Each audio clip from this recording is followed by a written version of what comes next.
What's up, Ragin Nation? How's it going? This is Alex Yu and you're watching the Ragin Ronin review. I got a review for you. Last week I watched the Transporter Refueled, and the Transporter Refueled is the reboot to the Transporter franchise, which started in 2002, made famous by Jason Statham, who is the title character of the Transporter, aka Frank Martin, and also producer Luc Besson. Now, I really enjoyed the first Transporter film. I thought it was very good. It was action-packed. It was a lot of fun. It was a European take on Hong Kong action cinema. And in fact, it was so good that the studios decided to make a sequel, the Transporter 2 in 2005, and then the Transporter 3 in 2008. And they just got more sillier and more goofier and way more over the top with each film. And then after the third film, Jason Statham called it quits.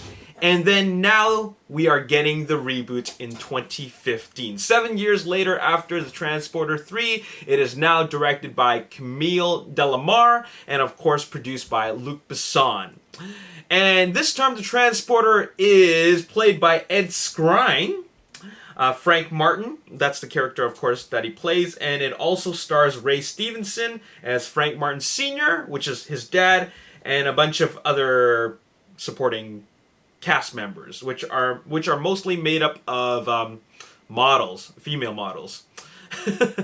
So anyways, the first thing I want to say is that just like a lot of other remakes and reboots, this reboot, the Transporter Refueled, is completely unnecessary. It just does not work without Jason Statham. Now, I could say a lot of things about why the Transporter Refueled is not a good Transporter film. There's just a lot of reasons why. Because they change up a lot of things about the character and the whole concept of the Transporter, and it just doesn't work. I could say a lot of things about that, but I'm not going to. I'm going to review this movie as a film and not part of the Transporter, I guess, saga, alright?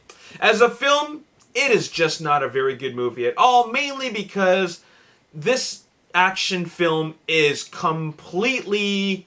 I don't buy it. I just don't buy it. Ed Skrein, as much as he did all that training, he just doesn't look the part. He doesn't look the part. He doesn't feel the part. He just does not convince me as a kick-butt action star. I mean, he did all that training. He did all that choreography. I mean, he was part of all that choreography, but still, all the action scenes do not feel as hard-hitting as when Jason Statham played it. Jason Statham is a full-on true martial artist. He knows his stuff, and that's why when he does all the moves, it looks convincing.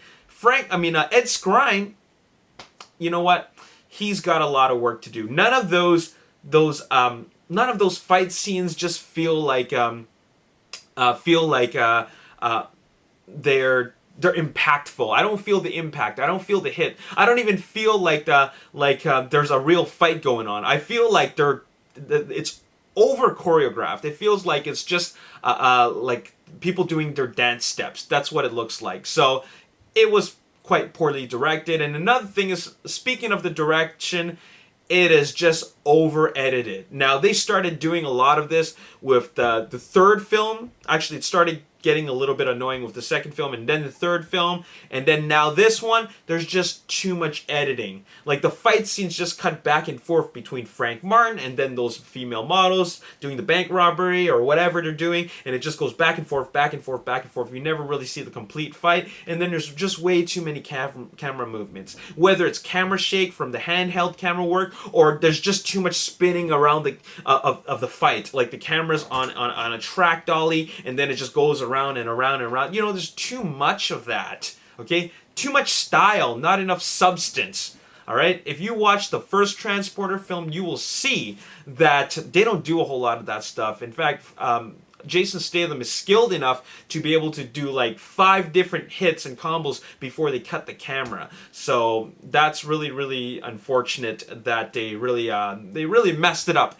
And then they bring in a whole lot of repetitive elements that just really make you feel that there's nothing new here. I mean, I've seen a lot of brainless action movies, and I enjoy a lot of brainless action movies, but this is full-on, like, they completely went lazy on the script. But you might be thinking, well, what are you talking about, Alex? This is supposed to be a brainless movie. You're supposed to feel entertained, but still, I feel my my patience for this type of film is really going like really being tested here, because I'm not seeing anything fresh. They want to introduce fresh new elements in a reboot. Well, they didn't do any of that. There was nothing new here. I mean, you got your car chase, you got your fight sequences, and then you introduce props into the sequence where you use like anything around you to fight, and then, you know, that stuff's all been done before. I think they should just call it quits, and I'm pretty sure they're going to, considering they did a pretty poorly at the box office. You know what? I don't want to like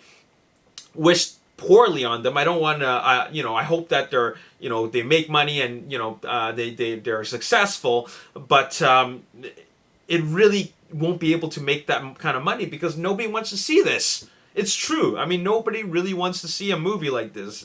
There's just nothing.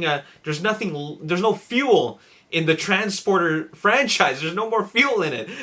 It's ironic because it's called the Transporter Refueled, and even if you refuel it, there's no more fuel left because they have nothing left that's new to give us. Okay, I mean, we've seen this sort of thing before. If you want to see a good Transporter film, watch the very first one with Jason Statham. And then if you want to see them get a little bit crazier, watch the second and third one. In the third one, there's this amazing bicycle sequence. Man, this is the type of stuff which I feel is, you know what, this is how you keep it fresh. You introduce new kind of elements and stunts and all that type of stuff, like, you know, all these different action concepts, right? But here in Transporter Refueled, been there, done that, seen it, wham, bam, goodbye. We don't need to seal it anymore. Out of gas. No more fuel. Empty tank. Boom. 3 out of 10. Cannot recommend. Okay, don't watch this film. And just watch the original. Watch The Transporter with Jason Statham. That is the film that made him the action star that he is today. Alright, so there you have it. That's all I gotta say in this video. If you enjoyed this review, hit the like button, subscribe to the YouTube channel, like me on Facebook, The Ragin Nation. Also follow me on Twitter, @RaginNation. My name is Alex Yu. Thanks for watching. I'll see you next time. Peace. And you know what? I feel that John Eric Dowdle, as the director, with his horror film credits and experience, he brought a lot of that